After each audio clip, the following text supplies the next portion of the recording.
This episode is brought to you by LifeLock. When you visit the doctor, you probably hand over your insurance, your ID, and contact details. It's just one of the many places that has your personal info. And if any of them accidentally expose it, you could be at risk for identity theft. LifeLock monitors millions of data points a second. If you become a victim, they'll fix it, guaranteed, or your money back. Save up to 40% your first year at lifelock.com/podcast. Terms apply. Hi, my name is Mark Netter. Some people from my class are here. I'm an instructor in entertainment business. I teach entertainment marketing. This is literally the last week of my first time teaching here, first term, first class. It's been a great class.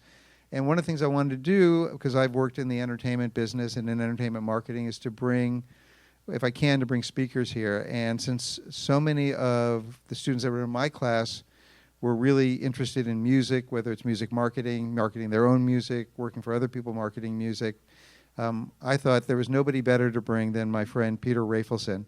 And so without any further ado, Peter Rafelson.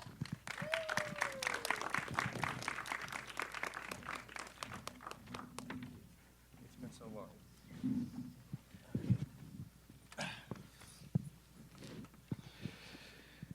So Peter, why don't you tell us a little bit about, I'm going to take it back. I'm going to start by taking it back. You've been in the music business for how many years now, would you say? Too many. Too many years, okay. I actually really started when I was about 17, which was 1967. Well, let's take it back first. Where were you born originally, and how did you end up in Los Angeles? So, born in New York, in Manhattan, actually, and was born into a family that had some ties already to the industry. To the music industry or the movie industry? So my great uncle was Samson Rafelson, and he wrote the first film that ever had sound. It was called The Jazz Singer. And it was really, Al Jolson in blackface, so like old school, crazy Hollywood, early type movies, right? Years later, he was teaching at Columbia, and there was a student there by the name of Bert Schneider who pursued my father to come and become partners out in Hollywood, and they created TV shows like The Monkees and The Greatest Show on Earth, and these are all just classic shows. I don't know if you guys, does anybody know who The Monkees were? Okay, everybody over a certain age does. Right? Just as a little background, the Monkees were basically a band that was put together for the TV show. It was basically America's answer to the Beatles, right? They'd seen A Hard Day's Night, which was the Beatles' first film, and said, let's do this in America. And so they created a show and cast the band, right? But they also created the first music video. This was the first time that there was, each episode had 2 songs that were cut as videos, not just part of the show. Was this like 1969 we're talking about? Best episodic won the Emmy in, I want to say, 68.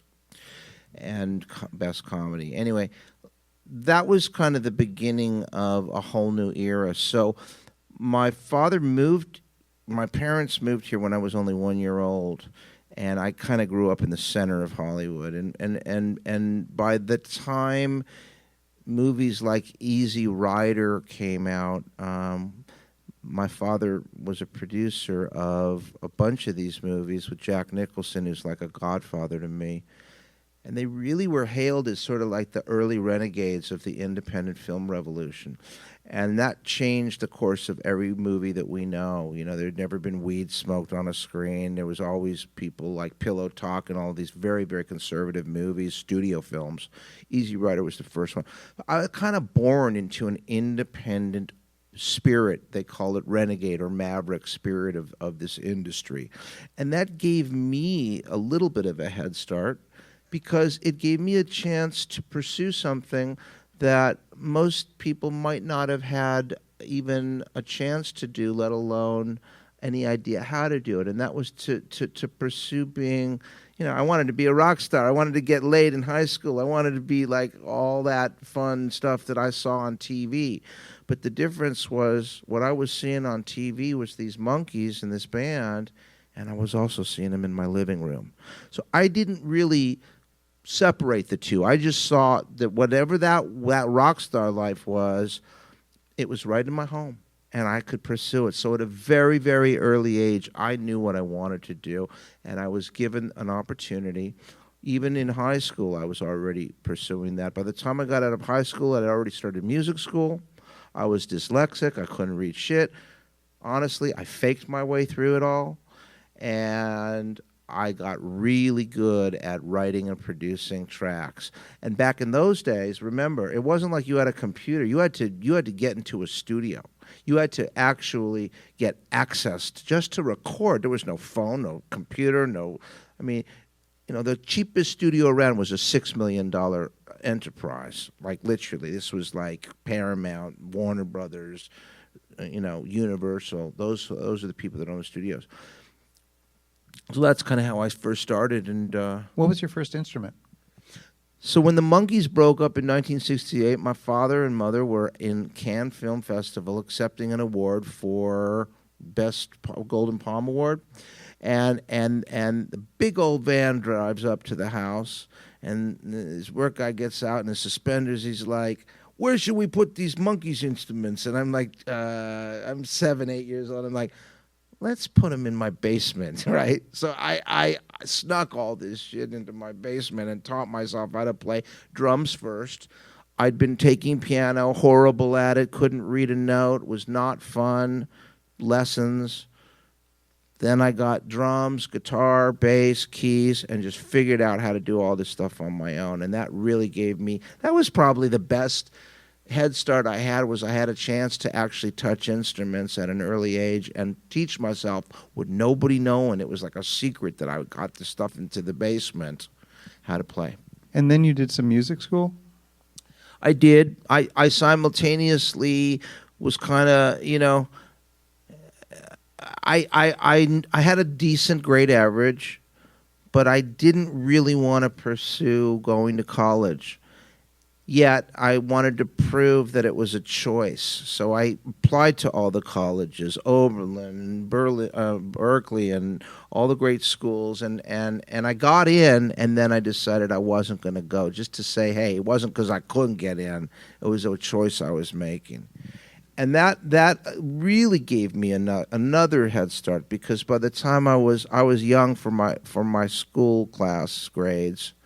So by the time I was 17, I was already pursuing a vocation, a skill, a craft, right? One thing I would tell everybody in this room is, there's this theory that 10,000 hours is what it takes to master anything.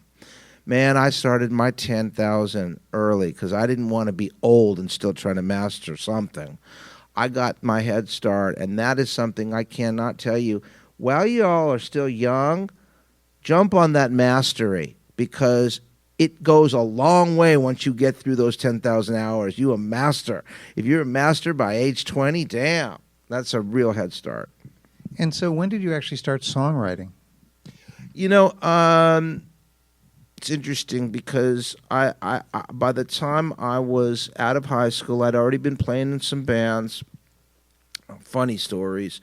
I'd started actually writing and recording myself on like the most rudimentary stuff, 2-track, right? Cassettes and 2-tracks. Yep. Tascams and Kioks and that kind of thing. And I did have a chance to start playing along with records, vinyl, and learning songs. And one other thing is that growing up in and around that whole Monkees TV show, people might not realize this now, but that show had the best songwriters, the best film studios resources that you couldn't buy. Carole King, Jerry Goff, and Neil Diamond, Bobby Boyce and Hart. These were like the top songwriters in the world writing for the show. I grew up hearing the best songwriters work, right? So it was kind of, I guess, exposed to me at an early age, and that also helped me to study and understand what writing a great song was. You know, there's a difference between a great song and a great record. It's easy to make a banging record, guys. Maybe not easy, but just because it's a banging record doesn't mean it's a hit song. I'll give you an example. Party Rockers, you know, LMFAO, right? Great record. Is it a great song? I don't know. Hard to say. Try playing it on acoustic guitar when you're alone in the desert and tell me how it's going to sound. You know, it's a whole different vibe. Whereas a great song can be performed in any genre, and that craft was big importance to me. You know, it's funny. I remember listening to Tori Amos's version of Smells Like Teen Spirit, which she plays on piano, and it's fantastic. So didn't necessarily have to be hard rock and guitar. It can be like a tinkly piano number and still is a great song, great songwriting. So you start, you're 17, you're starting your career, and you're in some bands, you're writing music. What was the journey to your first big break? So I played the coming of age club that every rock band will tell you is sort of a turning point. And it was the Troubadour. Troubadour, is anybody familiar with the Troubadour nightclub? Yeah. So you'll see even in the Elton John movie biopics, and this is like a iconic spot in town. For me, it was a little bit different because I was underage, and you know you have to sneak in. If they serve alcohol, you're allowed to play, but you can't hang. So I go on stage with my band. Ray Love was the name of the band, and the drummer's girlfriend has been brought in to sing leads, her and her girlfriend, and they're pounding Jack, and I'm about to go on stage, and as we're heading up to the stage, they faint. And I looked down on the two girls. They were pounding Jack, and they fainted when the bright lights, it was hot as hell up there. And I remember looking down, and I'm looking at the audience, and I'm thinking, what just happened? And I'm like, okay, you know what? Fuck this. I'm going to go on with the show. I step over their bodies, go right up to the mic, start playing the one song that I get to sing. And, of course, that's done, and the show's over. And I'm now, you know, back out in the alleyway afterwards, and I remember there's like vomit on the fucking ground, and there's this place stinks, and I'm lifting my heavy amps, and I'm thinking, I don't really want my future to be dependent on or ruined by somebody else's screw up. So the next morning, I went down to Guitar Center and I bought the first monophonic synthesizer ever made. It was a Pro 1, and it connected through voltage control to a little step sequencer. This is long before computers and MIDI. And you literally got to count how many steps. If you want a note that goes, you know, bum, ba-bum, bum, bum, you got to go like bum, space, space, space, da, space, da, space, da, da, da. And literally you've sequenced it by counting how many steps.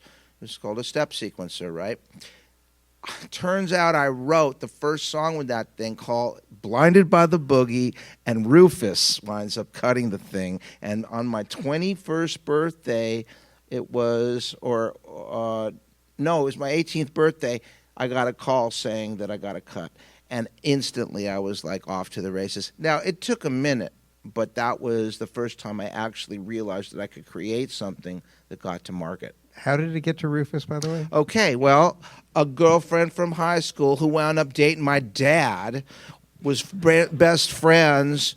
Only in Hollywood, folks. Yeah, only in Hollywood. Best friend. She became friends with the keyboard player of Rufus, who wrote "Ain't Nobody," and yeah. And he had me come up to the house. And that actually kicked off a huge career because there were epic producers and incredible jazz artists who were now cutting in mainstream, like George Duke, right? Nile Rodgers, people like that. All kinds of folks that were cutting these R&B records. But I was the first guy with that technology, and I could play my funky ass off on guitar, but I could also lay down the bass and the drums and the TR-808. And suddenly I'm making these whole tracks for these people, and eventually I started getting my own songs on Sister Sledge, the Pointer Sisters. That led to Fleetwood Mac, Elton John, Stevie Wonder, and it just blew up in there. So along the way, it sounds like things were going pretty smoothly. Were there any particular struggles along the way, or things that you had to overcome to get those songs on there, to keep building? Was there a point where you felt like you had plateaued and needed to go further? All of the above. It's interesting because once I started laying down a lot of tracks on these instruments, this was a time when major record companies would pay for studio sessions. And in order to do those sessions, you had to join the Musicians Union, which I'm still a member of. But for a minute there, because I was able to between the technology and the musicianship and just kind of my know-how, I had people skills, I could hang. I became a session leader, and that meant that not only was I getting double session, triple scale, but I was also getting extra money to run the sessions and bring in some other folks from, union players as well. Dude, 1980, you making $3,000-$4,000 a day just recording for songs and people? That was huge, man. I couldn't believe how this was going. At the same time, I wanted to be an artist, and I wanted to be a writer, and I wanted to be a producer myself, because I knew I could do it, but I didn't necessarily control any of the money or the means of production. So I was still working for the man, whoever that was at the time, and loving it, but also thinking, how do I want to do what they're doing. I don't want to be working for them. I want to be calling the shots myself.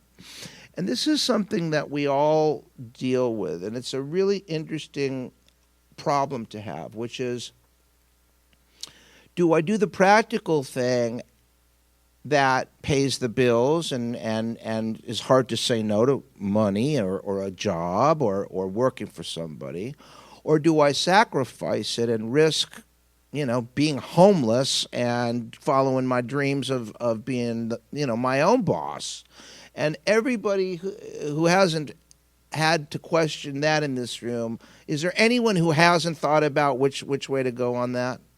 Because I can tell you right now, it haunts you, and if you're going to be successful, every one of you will have to make your own decision.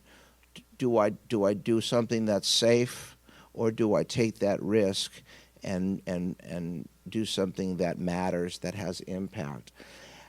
I pray for all of you that you can do both, because somebody got to pay the bills while we follow our dreams. And if it ain't daddy or mommy, you got to figure out how to balance that. But it is truly a combination of both sides that you learn to balance. So you told me a story one time about one of your biggest hits, maybe the biggest? By far. By far. So there's a song, I'm just checking if everybody here knows, so they know it's a little while back, by Madonna, called Open Your Heart. Is everybody pretty aware about that song? Yeah? Anyone not? A huge top charting hit. You can probably tell me more about it. But you told me a very interesting story about how Madonna ended up buying that song from you and then collaborating on that song. Well, buying is not the right word, because you don't buy a song, you get it cut. If it's a bought song, then it's called work for hire, and usually you will write it. But here's how the story goes. So at this point, I'd had some success. I was still living in my dad's garage. But I knew that it wasn't just luck at this point. I was onto something. And at that point, I had built up a little bit more equipment, still no recording, but I got what was called an Oberheim system, which was a drum machine and a sequencer that all sunk together and could actually program a song enough to play it through in its entirety. So I write a song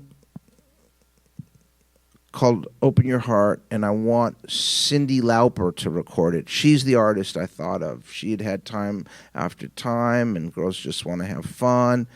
Thought she was maybe one of the more interesting artists at the time. And as I'm working on the song, a car breaks down outside my studio, and the guy that gets out of the car knocks on my garage door and says, can you help me? And I said, well, I don't know who are you and what are you doing? He's like, I'm selling typewriters and my car just broke down. Can I use your phone? He comes in and he sees what I'm doing. He's like, what's going on? I said, well, this is a song. I'm a musician. I'm writing this for Cyndi Lauper. And he's like, well, I can help you get it to Cyndi. And I said, what? What do you talk about, Willis? So random, right? So he's like, the guy that I'm staying with, I'm a musician too. Okay, great. Like, not another one of us, right? Is friends with the industry, and he I said, listen, if you can get this song to Cyndi and she cuts it, I'll let you be a writer on it. I'll make you a writer on the damn thing. That would be awesome.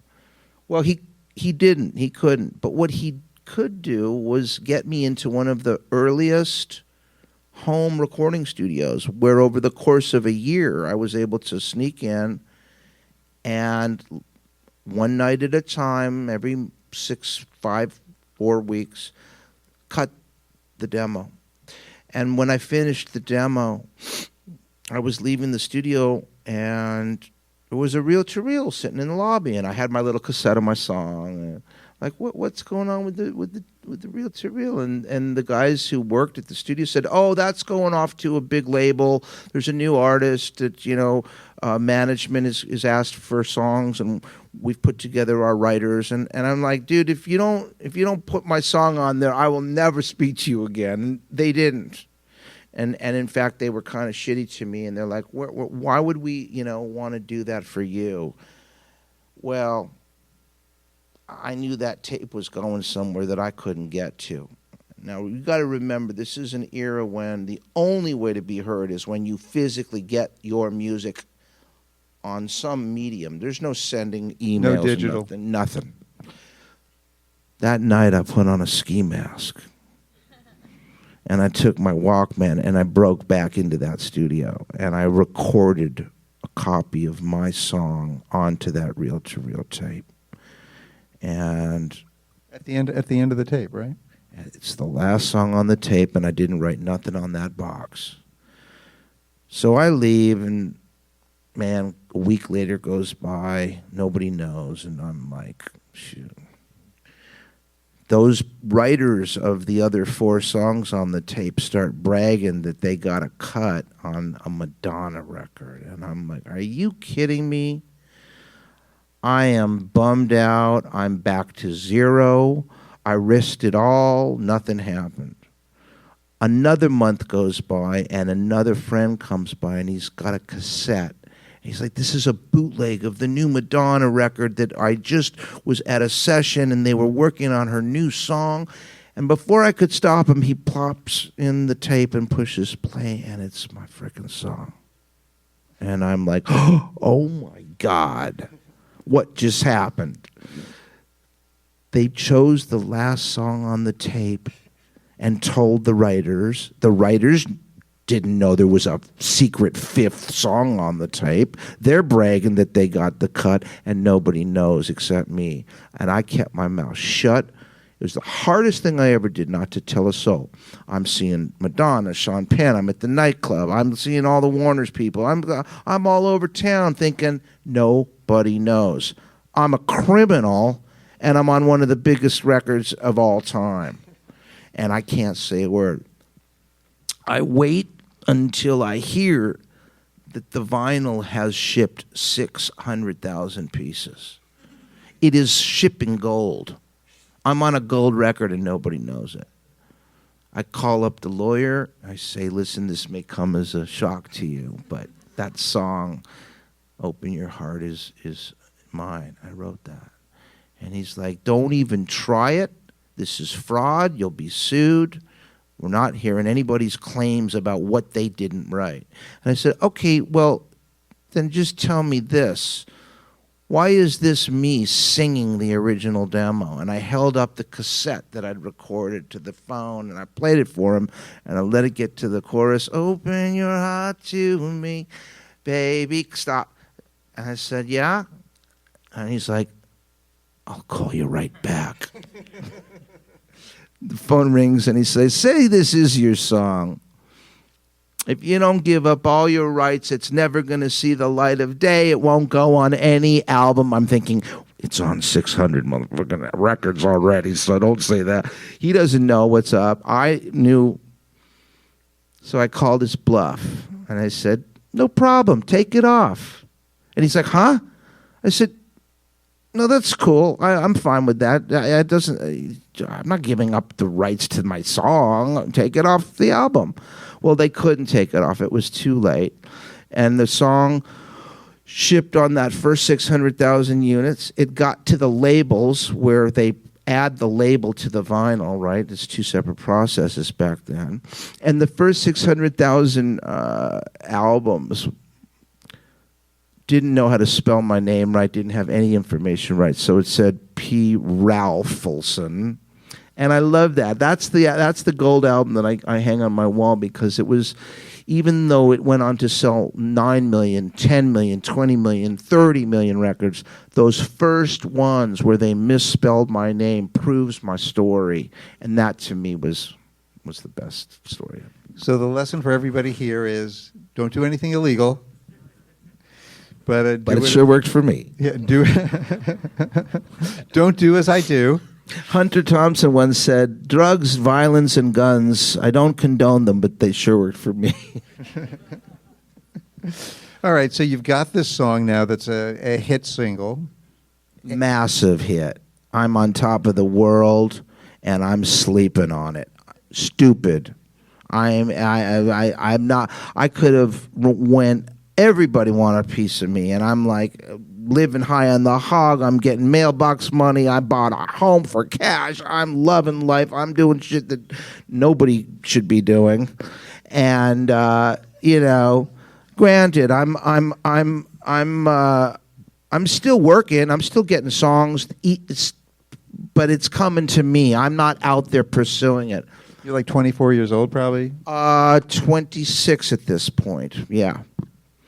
And honestly, guys, it's the one regret I do have. And I don't really have a lot of regrets, but I do regret not being more proactive when I could have done anything. And I wasn't that I was lazy, because I loved working, but I was comfortable. And I learned that comfort is the enemy of action. Yeah. So your advice to, if anyone here is lucky enough to have success, whether it's massive success or even, something that makes you feel comfortable, minor success along the way, any kind of benchmark that you hit, you get the great job, whatever it is. Use it and go right on to the next level, as high as you can go. Go, go, go. When you get to the end zone and you cross that end zone, get your ass back to the 50 and get over that end zone again. Do not sleep on that stuff. It's your chance to excel.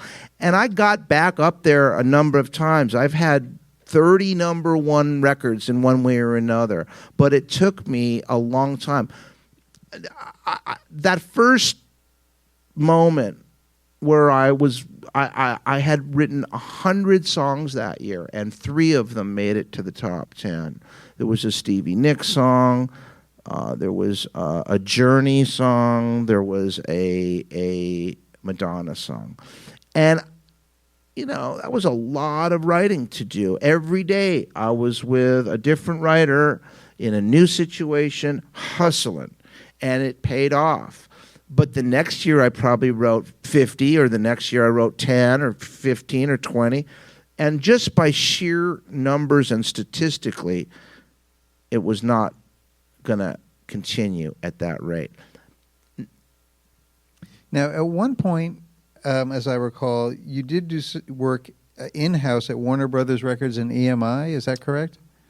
Those were two separate jobs. I did eventually get a staff producer gig.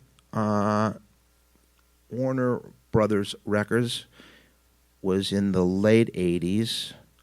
And then after that, I had been working at home so much, I finally went out and built some studios where I could, get a little separation between work and home. That's something that, again, is a real tough call, guys. It's you go to work and you're a little bit more motivated to do something. You're at home, you get more time to work, but you can jump in the pool or sleep in or do stuff that might not necessarily push you as hard. So I started building studios, and one of the people that I partnered with was an executive, and he hired me at EMI, Virgin EMI, and that was a great experience because it was the only time that I actually had any kind of corporate environment. And I wasn't really there much, but I had a card, and it had, my name on it as Virgin EMI, and it was a thrill. So what was the Warner's job like? Was it a short term, or what were the duties like being a producer over there? Well, it's interesting. Warner's is something that keeps coming back to me, and I don't know why that is, except that some of the biggest early hits I had, including Rufus and Chaka Khan and Sister Sledge and Atlantic and Madonna, obviously, and then Stevie Nicks. These are all Warner. So they kind of knew me well enough that when it came time to do a remake of the Monkees show called The New Monkees, they're like, this is our guy. He's connected to the original show. He's got all these number ones. So I started working at the Burbank offices, and some of the biggest executives of all time, Mo Austin, Lenny Waronker, Russ Titleman. And here's something even more ironic. Years later, I wound up taking over what was the Warner Brothers lot, Warner Brothers Records lot. So now I'm the head honcho of my own domain, where Paul Simon, Aretha Franklin, Frank Sinatra, the Doobie Brothers, Van Halen, recorded all of those great albums for Warner Brothers. And that was kind of intense because that's inspiring to be in those. So when you're a staff producer at Warner Brothers, are you basically being given assignments as to what to produce? Or are you supposed to bring in the work yourself? How does it work? Or how did it work back then? It may be different now. So Warner's is an interesting company. They've always had sort of a committee. They've also been one of the few majors that ever really invested in development. Most studios and labels don't develop. That's our job. We're the guys that are supposed to find the artist or find the song or build the track or do the homework or put up the social media and get our numbers and get on YouTube and show that there's a following and show that we can build an audience, and then they'll step in. Warner's was great because they would sign what were called development deals. Ain't nothing like that anymore. But the beauty of working at that company was that you could be funded to develop your craft or your work or your art. And then they would choose to go to singles, and then they would choose to go to albums. The tough part was that there was 30 or 40 people in that A&R process that would meet once a week or once a month, and they'd all review together. So they called it making records by committee. So there was the benefit was you got a chance, but to get past that gatekeeper took about 30 years to agree. Yeah. And could anybody just blackball somebody and kill it, or? Great question. I was in one or two of those meetings, And at one point, somebody goes, "What's he doing here?" I'm a producer, right? But it was fascinating. And I mean, how it's like if enough people can agree what's a hit, is it a hit? I don't know. But I can tell you that they can't all be wrong, and they made some incredible records with some incredible artists who to this day are not just epic in their own right, but you hear artists that we've respected for years later all referring back to Joni Mitchell would be a great example. Some of the greatest writers and artists of all time came out of that. So I want to move on to another sort of stage in your career, but I have a couple last questions about that period and the period before. So one of the things that my students were doing in entertainment marketing is how you market yourself or how you market an artist. But back then, so you have to market yourself as a songwriter essentially to be able to sell your songs. Was that all relationship based, or how did you kind of market yourself at that time?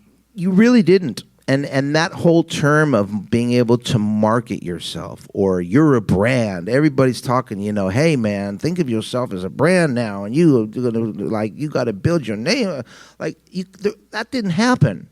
That's what the best feature, the best reason, the best use of, the best justification for signing a deal was, because promotions is something that labels would do. Publicity is something that labels would do. And when you negotiated as a writer or as a producer, you could negotiate that when in print, when Billboard magazine announces Madonna's new single, it's going to say, it has to say contractually, written by and produced by, and there were credits. Y'all know what credits is? Because I haven't seen any in a hell of a time. So credits was something that mattered. Now the credits is, hey, I just jumped on a tiger track, hashtag, yo, check me out. Like, that's a credit. Really? Okay. I don't know how official that is, because a lot of people hashtagging a lot of BS out there, but at least you got a chance to market yourself. You can also say anything you want and do anything you want. Hey, did you all know that I'm God and I just produced every hit record ever made? Hashtag, it's true.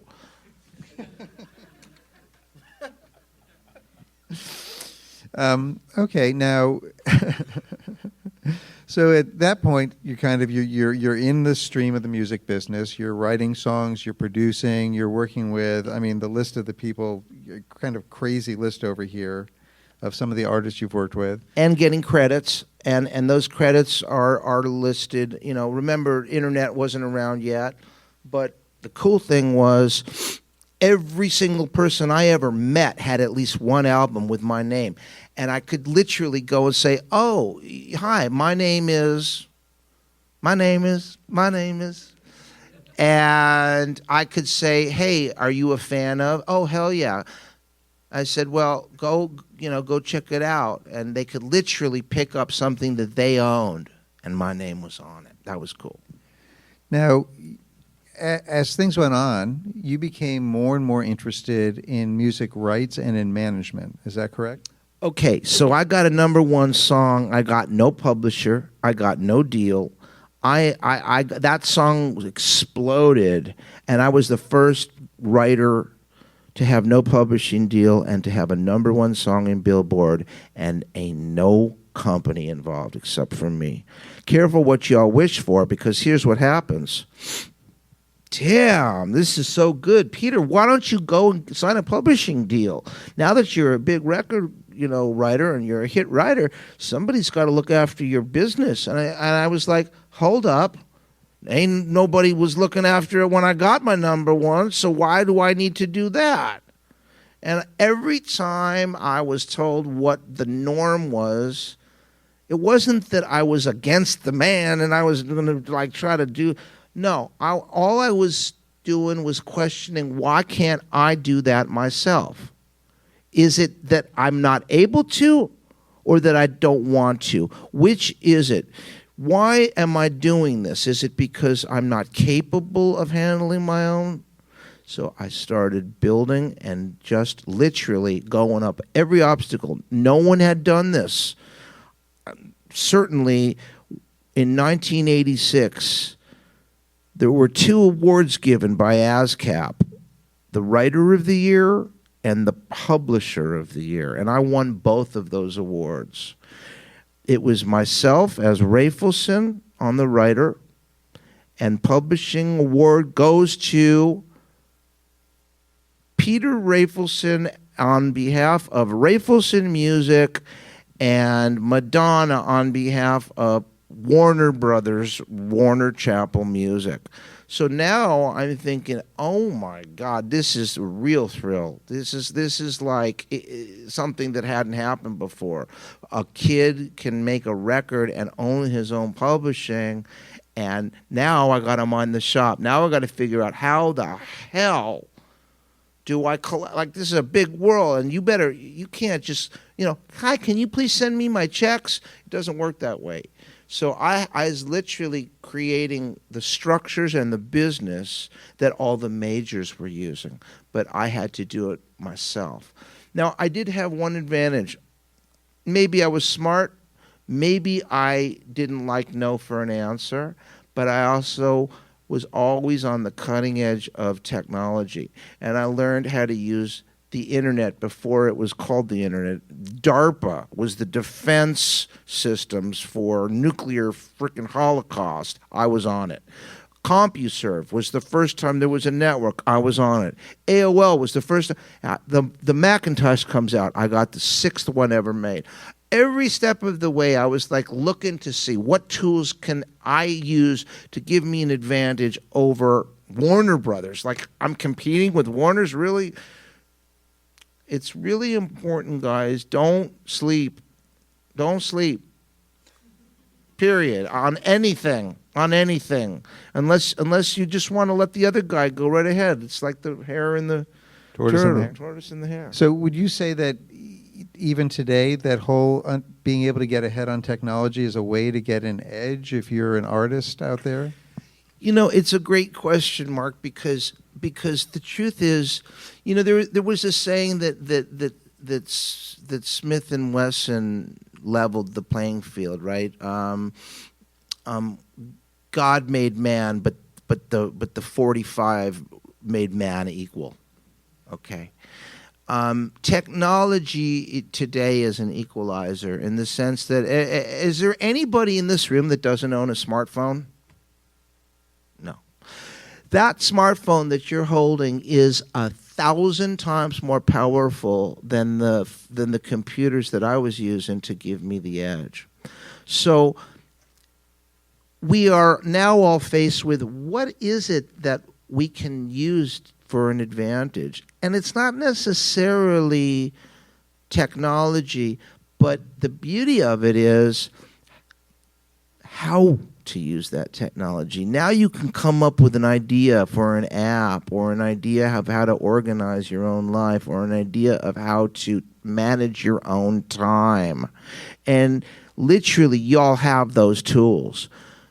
But also look for new tools, because there's smart people making stuff every day. I love discovering new tools, and whether I'm hacking them or advising to these companies, I love seeing what's out there. And the beauty is, if you get involved in technology, it may be great, it may not be, but guess what? You got your finger on the pulse, and you can always see, you can predict the future.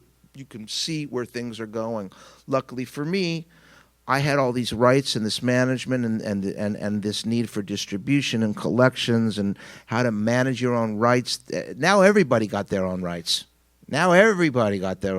That's no surprise. Man, we ain't giving it away. We all artists.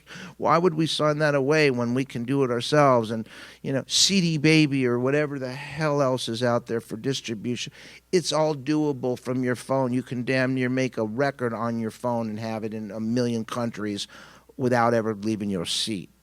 But how are you doing it versus somebody else? I love learning from young kids what the next game is, what the next platform is, what the next app is. And the second anybody my age knows about it is dead. It's dead. You know, Facebook was long gone before 50-year-olds picked up on it. Instagram is history at this point. I mean, it's still real popular, but I know a secret that all the young kids are using right now, and it's 4 years old, and I'm just finding out about it. Can anybody tell me what, and I ain't talking about TikTok and Snapchat. There's a new way that kids are being discovered, and they've got their whole own economy right now through this app. Can anybody here guess what it is and name it? What is it? What's that? Nope. Nope. That's crypto, which is another discussion we'll have. This is an app for promoting and being discovered and getting fans and getting tokens. And it works. Oh, it's been working for 4 years. No, all old. Y'all tired. Nope. TikTok did help put Old Town Road to #1. Okay, I'll credit them. It's a little app called Live.me. And this shit is crazy popular among 10-year-olds, 15-year-olds. They're making money with this Wait, how many people out here know Live.me? 2, 3, 4. Do you guys use it? Why do you... I'm not 10 years old. Okay, but is it really 10 years old people are using it? It's been around for 4 years. 4 years or so. But A lot of the people that have used it have fallen off of it because they don't see the results that the younger crowd is seeing. all right, well, I can only tell you that I don't know what results you're looking for if you're a 40-year-old on a platform full of 10-year-olds, but I tell you what results I'm looking for is how are kids building their brand. Talk about promoting oneself. This 14-year-old comes into my office the other day, and she's like, I got 40,000 fans, and I'm getting paid. I'm like, what? She's like, yeah, Live.me. I'm getting paid. My fans are paying me. And I'm like, damn, you can't even monetize on Instagram. You can charge, Snapple to take a picture if you got 1 million fans, but this is literally an economy of technology, which is, by the way, whoever said it, sort of where crypto's all going. All right, so you have become now, you talked about somebody coming into your office, into your studio. You've built several studios. The one right now is in North Hollywood. Yep. And why don't you tell us a little bit about the studio? So, studios are like this virus that keeps on growing and growing. And remember that I came from an era where just getting into a studio was a huge barrier to entry. So having my own studios and being able to have the means of production before that was everywhere, was a huge part of my evolution.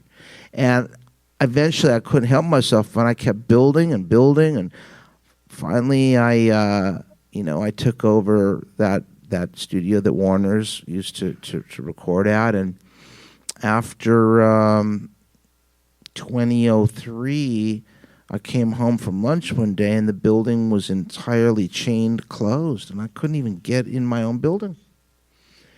And I'm like, what's going on? And there was a notice on the door. This building is going to be leveled. We're building the North Hollywood subway right here, and you can't even get into your own building and get your own briefcase out. Well, they overlooked me big time, and that was a huge violation of what's called the NoHo relocation program. I was missed by the tenants, and I was missed by the owners association, and I literally got shut down. My whole life got shut down. It took me 18 months to sue and win $1 million against the city of Los Angeles. And with that, I went and bought the building that we're in now, and built 10 more studios, but they were lean and mean. Ain't no need for everybody to have live drums in every room. So there's one big room, but the rest of them are really cool and sort of like modular and very, modern structure. I looked at the way Max Martin and Charon in Stockholm, and the way Hans Zimmer put his systems together. And there were a bunch of little rooms with very talented people, and the music could just go through each room, and one guy could do what he does best, drums, another guy could do vocals, another guy could do writing, another guy could do synths, guitars, and they come out with these incredible recordings that no one person could compete with factory. And different people rent the different rooms for different periods of time. You get younger artists, older producers, people mixing for Lady Gaga, all that kind of stuff, right? I mean, that's the stuff that I've seen. So eventually I started hiring people to come in and work on my records, and I was able to scale up with that much space. And some people who were very revered and respected asked if they could stay when the job was done with me. And I was like, well, I didn't have this in mind. I didn't build this to be a rental place. But considering you about to bring Lady Gaga and Beyonce and Taylor Swift and Ariana Grande into my building, you can stay. So Tony Maserati, who's one of the top mixers of the game, maybe top 5 of all time. Grammys coming out of my building. I'm looking around. Hey, there's Little Blue, and there's Jay-Z and Mommy and Daddy, and I'm like, man, I remember there was a time where I couldn't get to nobody, and I was waiting in line just to try to get in the door, and now all these stars are coming through my door. So, it's a lot to manage, guys, but there's a thrill there. And again, how long do I keep that behemoth anchor around my neck? It's expensive to own that. And most people go, why? Well, we don't need no studio. Let's go into my apartment. Well, there's two sides to that coin. A place for people to convene, a place to be creative, place to collaborate, a place to sit on a nice couch, and some speakers and some gear too. Less and less, I got rid of the big stuff. But having that environment is inspiring, and it's still valuable. And part and parcel of that seems to be that you get a lot of younger artists coming through there, some of which you are working to help their careers, managing, working with them on rights. Can you talk a little bit about how that works for you? So, when you have that much experience and that much space and that much resources, you realize that you can't just use it all yourself. So I started building more and more labels and publishing companies and developing artists, and it's really fun because now I'm kind of known as one of those guys who has big #1 hits with these artists that I look at this thing, I can't even believe it myself. It's like who's working with Ty Dolla and Elton John? Since when does Stevie Wonder record somebody else's song that he didn't write? These are my favorite writers, 2 of them in the best ever, and they recorded my song. Okay, but at the same time, I'm also working with complete unknowns, and I'm working with young kids and their parents, and I'm teaching them, and I'm inspiring them, and I'm going to mentor, and I'm going to build up other people's careers. And the funny thing is, some people have $1 million to fuck with, and I'm not always going to take it if I don't think that it's actually something I can create impact. I want to know that they're going to trust me, they're going to have some resources to bring to the table, but that they're going to also hold up their end of the bargain. Vanity projects are the killer of this business, and you just become the laughing stock, right? And people thought that's what I was doing until I was able to turn what they thought was a vanity project into a huge, huge career, talking about a girl named Erica Jane, who some of you might know from Bravo Network. The Real Housewives of Beverly Hills. That would be her. And she came into my office 12 years ago, and I was like, this cannot be a vanity project. She's like, well, I'll trust you. I've got the money, but, I don't know what I'm doing, so you take control. And I said, okay, but this is going to be a long-term relationship, and little by little, I built this career up. And to this day, she's got the most number ones as an independent artist on an independent label. We just hit 13 number ones on an unknown artist every song that has come out. That's not luck. So I'm going to do a few more questions, and I want to open it up to everybody out here. Do you have any particular advice for young artists or managers who would be in the audience here tonight as to how to distinguish themselves, how to break through? So it's interesting, the words that we use, because I think everybody's an artist and I think everybody's a manager, and the best managers are artists and the best artists are managers, because the when I say best, I don't necessarily mean the most talented. I'm talking about the most successful. Being successful requires a sense of what management is. Management, by contract, is offering legal guidance and advice. Now, in order to have the skill to offer guidance and advice, it means you better know something, right? You can't necessarily force people to do anything, but you can encourage them and share your wisdom and give them advice.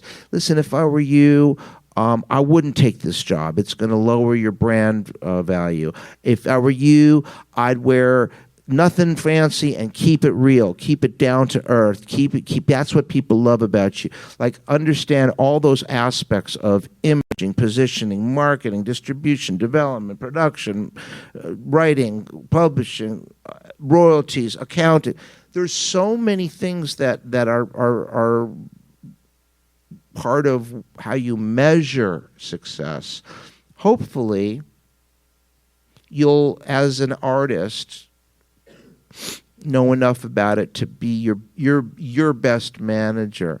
And the challenge there is interesting because, oh man, I want somebody else to manage me so I can do what I do best. I want to be a star. I want to be just in the studio writing my own shit and focusing on being an artist. Okay, cool. Well, then I'll just take all your checks and go to Mexico. You stay here and be an artist, and you can be homeless in 2 years. And that happens a lot.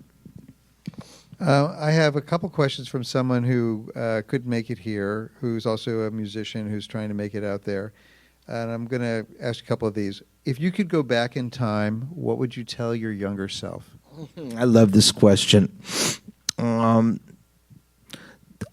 think I've answered that already. I would tell my younger self, don't sleep. It's such a blessing to have an open door or an opportunity. There's so few things in this world that we actually have control over.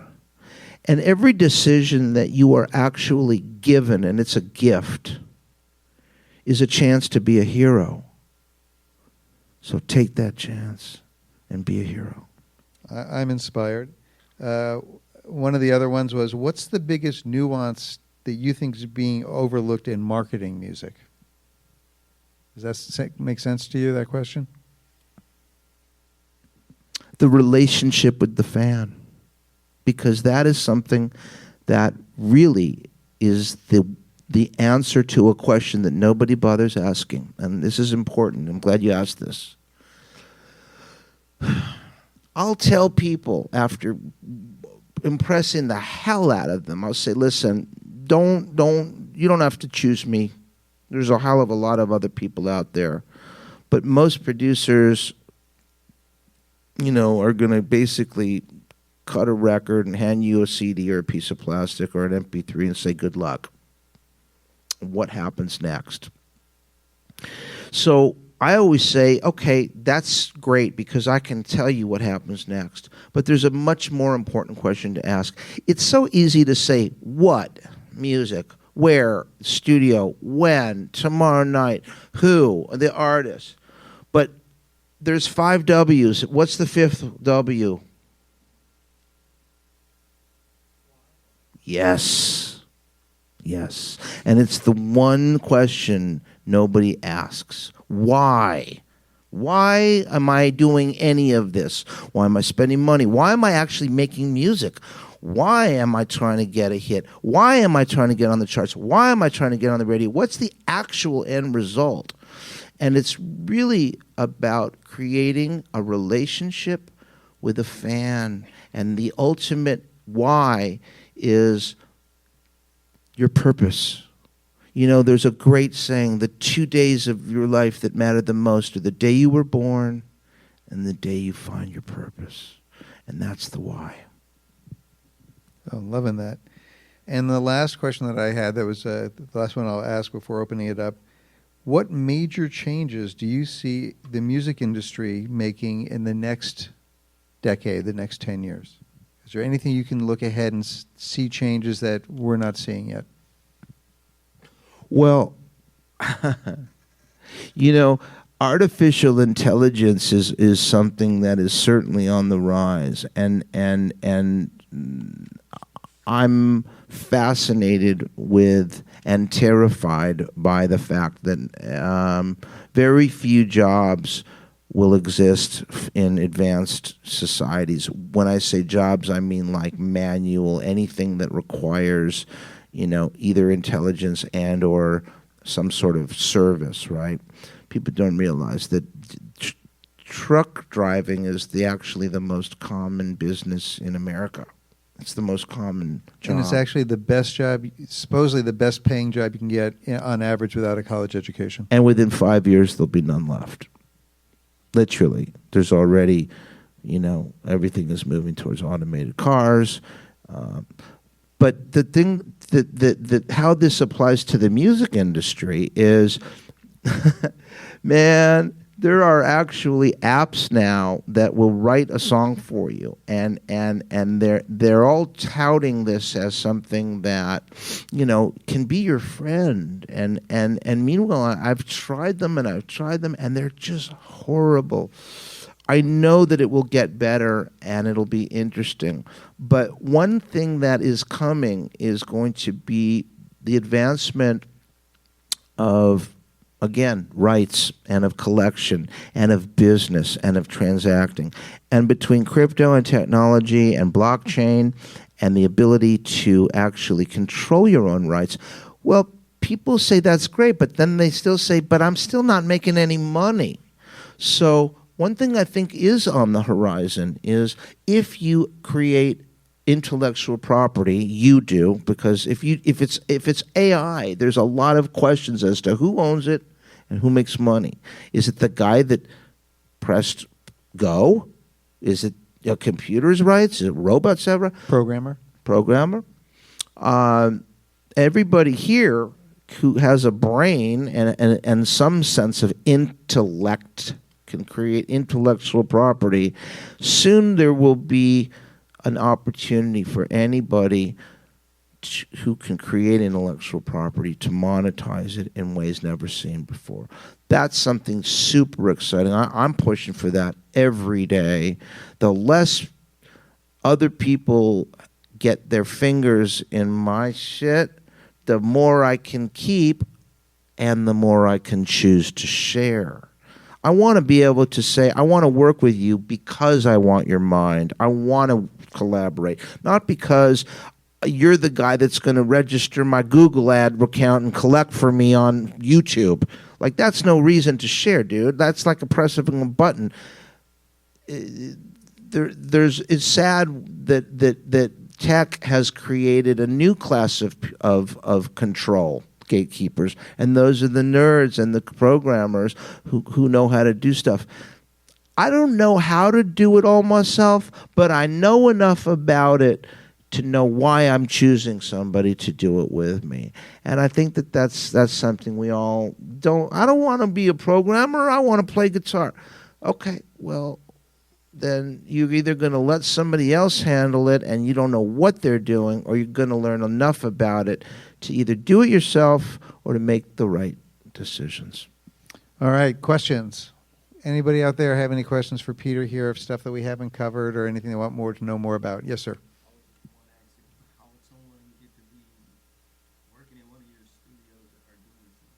This is the question I always get. The question was, how does somebody get into working for me or into one of my studios?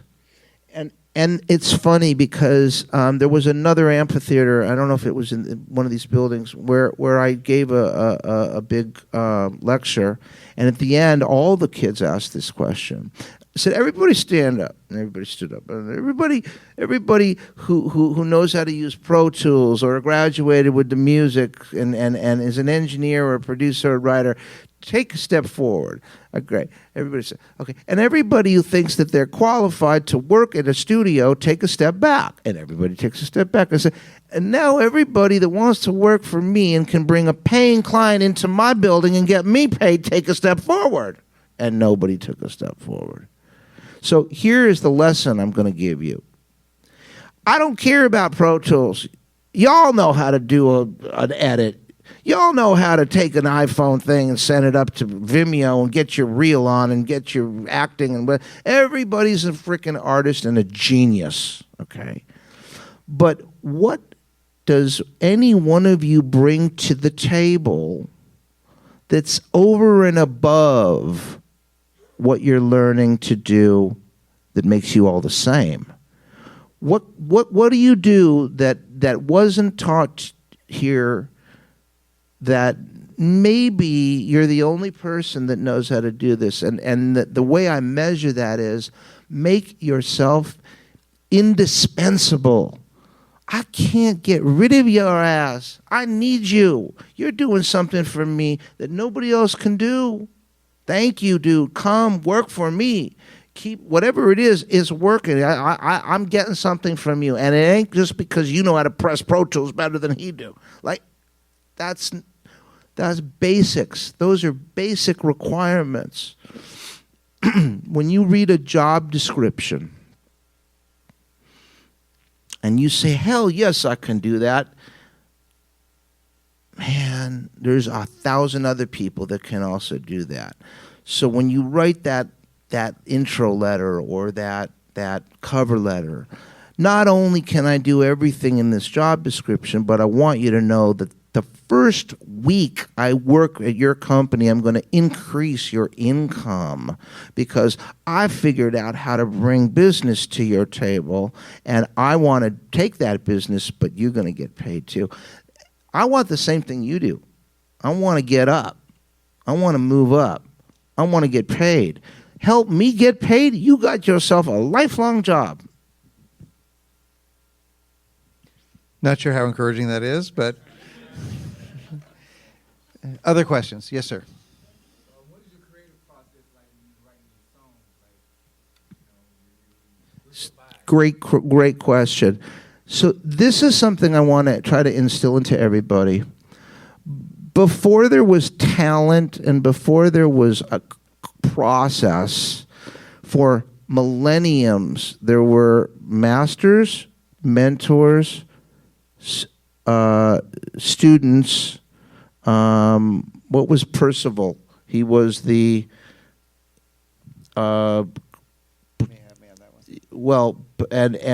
okay. The words that they used Apprentice, is that the word? apprentice. The manual arts, which was the craftsmanship. You know, they said Jesus was a craftsman. He could build cabinets. I've never had writer's block. Never. And the reason is because I learned a craft. The craft of songwriting was, what do I want to build? A cabinet maker doesn't have block. Hey, man, today I want to build a cabinet above my sink. Man, I'm not inspired. Like, dude, You know, what kind of cabinet you want to build. Cut the wood, make the measurements, see the thing, make the design, and build it. So that's my process. The one thing that I will say is learn how to do enough stuff so that it's just a decision you got to make. It's not about how am I going to be inspired. I got to get high and get groovy, and then let's go to the beach because the waves will. Whoa, dude! If you need all that, you know, come on, man. Like get good at something and figure out how to use it. The beauty of it, though, is my process changes every single time depending on and who I'm working with. I love if you're a top liner but your lyrics ain't great, I can step in and write good lyrics. If you can write amazing lyrics but you don't got no sense of beats or production, I can step in and do that too. It's really, really a great feeling to have an unlimited set of skills. So that way you always have options. When it comes to being inspired, you know, I still go back to this almost like psychic mentality of visualization. What is it that you want to leave your audience with? When you leave the theater, what should that film have made you feel? It's like that with songs too. Do I want a love song? Who am I hurting? Who am I helping? How clean do I want it to be? Is this something Christians are going to take offense to? Oh, I'm sorry. I guess I'll write a clean song. Is this something that's going to have some language on it? Is this something that's going to get me in trouble with the Me Too movement? Everything you can think of.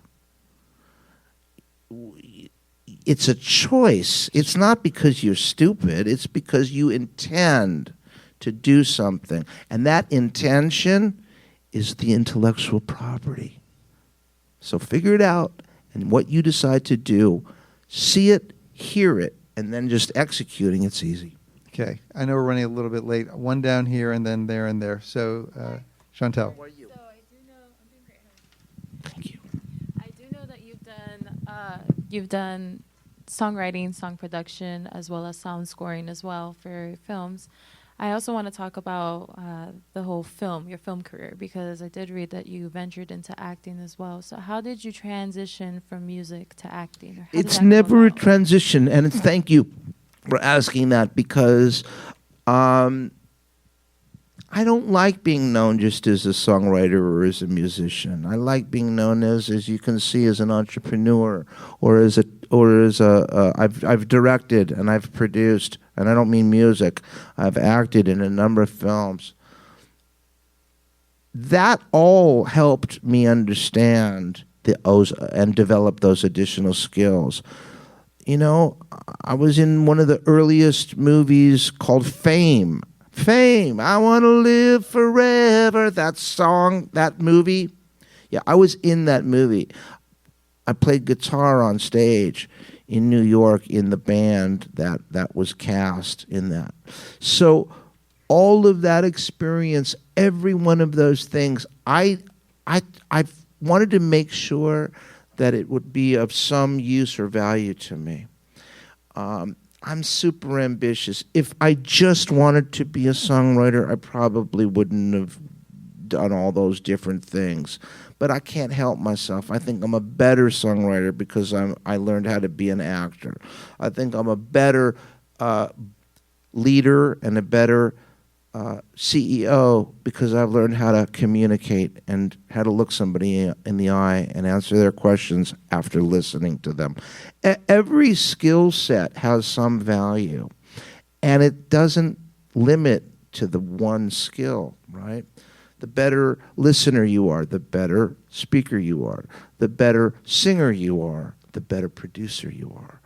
So to answer the question, and I hope this makes sense to you, I never stopped doing any of it. I still act. I just did, you're going to believe this, the last decent paying gig I just did, I was the narrator in an Arnold Schwarzenegger Jackie Chan movie. And it's my voice for the first 5 minutes of the movie. some crazy big-ass Game of Thrones type, action movie. And I got the job doing this voice. Dark, dark beyond the third country arose the great dragon.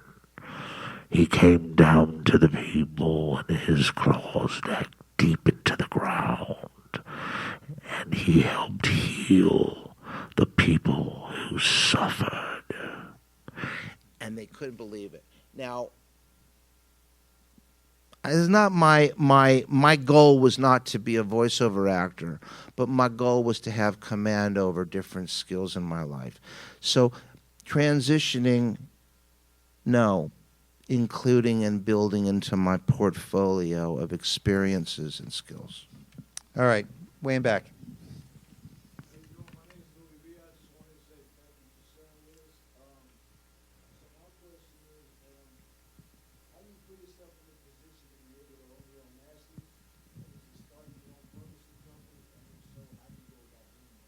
Great question, Louis V. I don't know if you all heard it, but he wanted to know, how do you put yourself in a position to be your own boss, your own masters, your own publishing? So first of all, if you can hum a note, you are your own publisher. End of story. The second you create anything, you are your own publisher. I think the question is, how do you get to the point where you can build a successful company doing that, right? Because everybody in here is a publisher. Everybody in here owns their own master. Have you ever recorded your outgoing message on your iPhone? That's a master, and you own it. You created that. How to monetize it? It's really interesting because I'll tell you something funny. I gave up an awful lot of my rights early on, once or twice, and I was so happy to do it. I wound up bending over, and you can imagine the rest, and I wound up with 10% of the first hit song that I had out there. But it was cut by Julio Iglesias, Ann Margaret, and Laura Branigan, and it was an international hit, and it was so great to have something and the choice to give it away, right? Now, I'm now the opposite. You want to work with me? Guess what? You don't own shit. We're going to collaborate? I'm taking everything. Oh, that ain't fair. I'm going to pay your ass. I'm going to make sure we both get paid. You're going to get your fair share. You'll get your equal share, but it's going to be me paying you. Now, here's the typical question from somebody who doesn't understand this. Why should I give up everything to let you go and own it? And I said, okay, I'll tell you what. Let's just switch it around. I'm giving you everything we do here together. And now I want you to go and collect all my money from 180 countries around the world. I want you to get me paid. I want you accounting. I want to be able to audit you.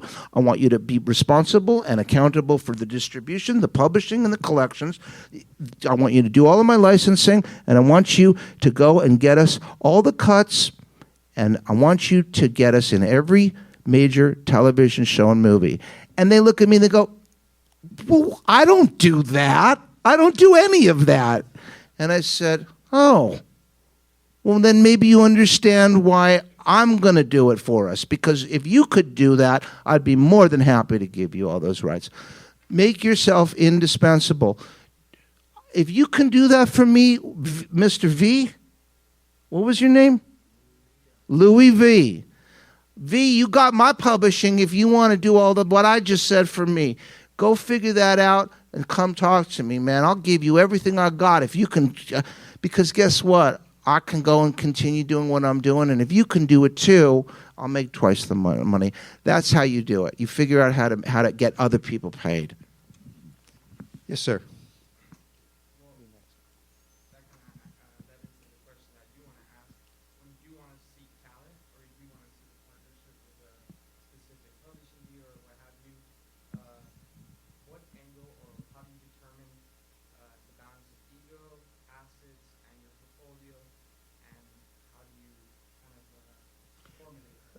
it's a great question. He's talking about ego. How do you balance?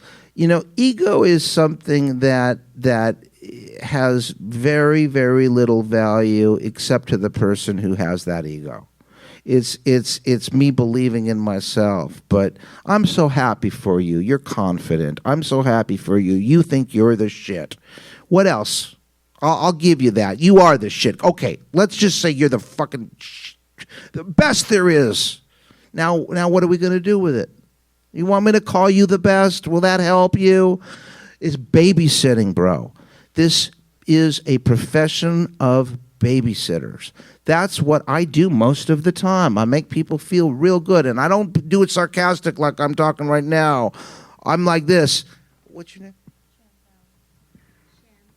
Chantal? Chantal? Chantal. Gosh, Chantal, you know something? I've never worked with anybody more beautiful and talented than you. You are amazing. You're like the best singer I've ever worked with. I'm so honored to be here right now working and producing with you. And man, when you sing, it just I can't believe how great it makes me feel. Let's get this record and let's get the best vocal ever. And all I'm doing is making somebody feel comfortable, encouraged, warm, loved. Let them be the best they can be. Ego is okay. Let people, feel great about themselves. As far as how to choose them and what you have to decide something in advance. Is this a piece of business? Is this an art? Art scares me. Art. I interpret art as something that doesn't have intentions for being commercial. Otherwise, it's a product, and you can be artistic. But you have to decide what your goals are, and it's pretty clear. How are you going to choose to work with somebody? They got some money for you? They got some talent for you?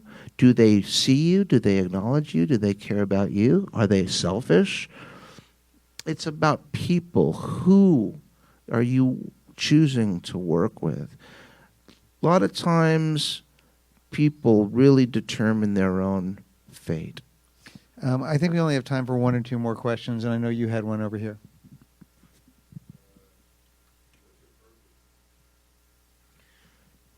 It's what I'm doing right now. It's to give to others and to share the knowledge that I've collected on my own. I never had a mentor. So I'm a mentor to every one of you here. Whether you like it or not, I'm teaching y'all something. You don't have to believe me, and you don't have to take my advice. But my purpose is to share the knowledge, the love, the magic, and the wisdom that I have collected. That's my purpose. I think that is a great question and a great question to end on and a great answer to end on over here. I understand there's supposed to be food. I haven't done this before. I'm not sure where it might be. Hopefully we'll find it. Thank you so much. And everybody, please, a round of applause for Peter Rafelson for his time and for his insights. Thank you all for letting me share with you. Let's go eat, and we can chat casually out there. Thank you so much. Thank you, everybody, for being here.